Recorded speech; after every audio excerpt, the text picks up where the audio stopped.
How do you make a successful YouTube video? No, seriously, please somebody tell me. I need to know. Okay, jokes aside. I've been recently kind of realizing some things about the YouTube algorithm, how it works, when your videos actually pop off, when they don't, and felt like talking about it, as well as just my general idea about YouTube. Because the thing is, I like doing YouTube because I like talking. Okay, that sounds a bit weird. But essentially, what I mean is, I like YouTube because I get to talk about what I want to talk about and do what I want to do. But I would like to earn money with it, if I'm being honest. Only the thing is, if I kind of corrupt myself in the process of trying to make money and then end up not liking it anymore because I'm not doing what I want to do, instead I'm just doing whatever the fuck gets me views, that kind of defeats the purpose. Because the reason I like doing this in the first place, as I said, is because it lets me do what I want to do, lets me talk about the topics that interest me. So I've been trying to kind of garner how the algorithm works, trying to figure out how to make clicks, how to make views, without actually necessarily changing fundamentally what I do. I don't want to upload Family Guy clips or something. I don't know, it gets views, but sorry, I'm watching Family Guy clips. Anyway, I don't want to just completely change up what I do, but at the same time I want to be successful. So I've tried to figure out how the algorithm works. And I've realized some things. First of all, the typical clickbait kind of disappeared from the platform, I feel like.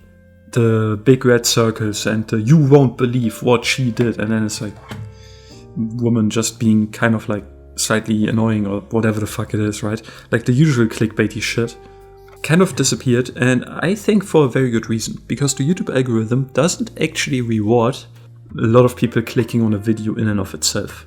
What I realized about the YouTube algorithm is viewer retention, that means how long you watch a video, is immensely important, especially in the beginning, or rather for low view channels like mine, about how the video is going to perform in the algorithm.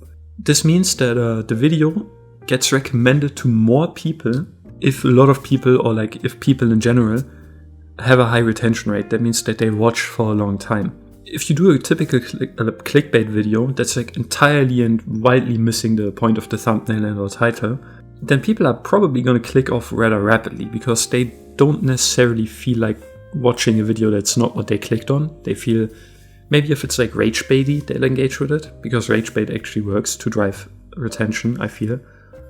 But typically speaking, if people don't want to watch what you're putting out, especially so if they feel like they've been kind of tricked into clicking it, they will click off and your video will drown and suffer and get no views. I made the experience plenty of times.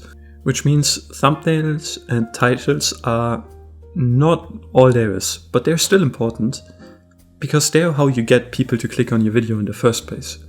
Your thumbnail and your title ideally tell the viewer something about the video that makes them want to watch it, and then the video itself needs to actually retain their attention. I realized this because I had multiple videos that did 20 views, 30 views, the kind of nothing burgers. And then I made a video where I kind of put a lot of emphasis on the thumbnail. And I put a lot of work into getting a good thumbnail. Asked a friend who's way better at visual stuff, way better at Photoshop, all that stuff, to help me with it.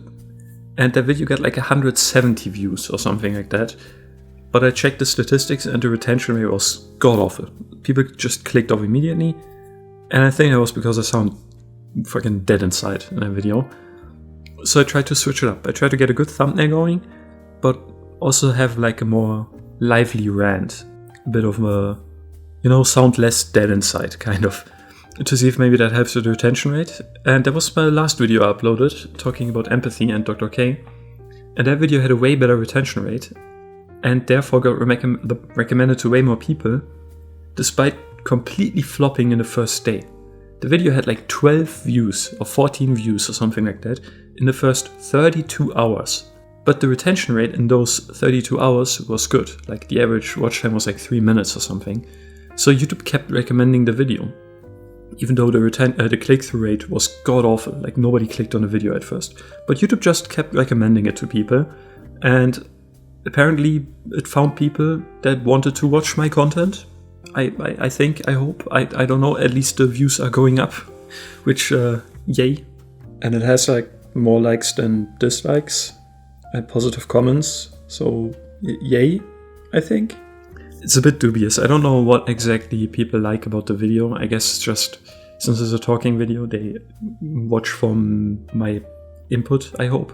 But either way, I'm getting a bit off topic here. The point is, after trying that out, I realized that retention rate is probably a lot more important. If you get 10 people, but they all watch your video entirely, you probably get a lot more recommendations than if you get 100 people, but they all only watch 1 minute of your video, because of the percentage of watch time. Or at least that's kind of what it feels like. And after that, it just kind of goes by pure numbers, right? If the video gets recommended to 100 people, and 10% watch it, that's 10 views. That's nothing. But if your video gets recommended to 1 million people and 10% watch it, even 1% watch it, that's 10,000 views. For 1%, for 10% it would be 100,000 views. Which is a huge difference. So what you want to do, what I realized that I want to do, is I don't want to just entirely switch up my content. I don't want to just start doing something that I am not, start doing something that I don't want to do. But at the same time, I want to try retaining more attention and making better thumbnails. And to that end, I kind of like gamified YouTube.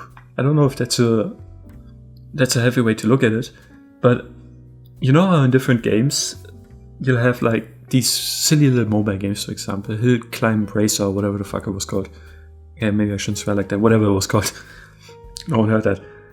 Where it had like different cars and you could upgrade the engine, you could upgrade the tires, you could upgrade the fuel tank, and depending on what you upgraded, the different upgrades would be like useful for different tracks. And I kind of started looking at YouTube like that. I'm like, okay, so my retention rate is bad, so I need to do something to make the video more interesting, especially in the first minute or 2 minutes. And I don't know if I'm succeeding with this video, to be honest. This is kind of like a very experimental video because it's extremely meta. I'm talking about YouTube game in a YouTube video. But yeah, then you need to see if your video has a shit click-through rate. That means it's like, it got recommended to 1 million people, but only 3 people clicked on it. Your thumbnail and title probably needs work. And lastly, another statistic that I look at, likes, dislikes, and comments. So like the reviews, the engagement people have with it. For example, this is what I meant by saying the rage bait. Might be a different story than clickbait. Because anger drives engagement. Unfortunately, we humans kind of are like that.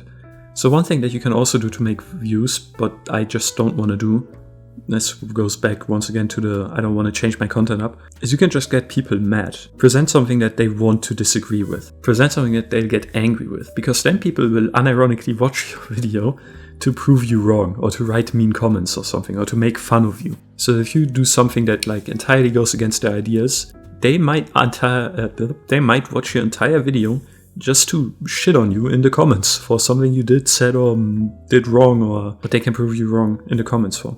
But now the thing is, I don't even know what's trending, to be honest. Like I said, I don't want to change myself up too much, but I do kind of want to be successful too, right? So I figured I could try emulating some trends that I like.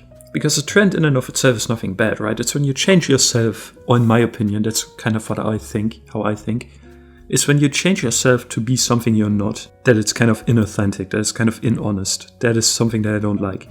So I figured I could just try to emulate some trends that I do like, that I do follow. But then I realized like, either I don't see them, or there just aren't really any trends, really. I don't know if that's just me, but genuine question, if you're still watching, which by the way would be absolutely fucking great for my retention rate, I love you.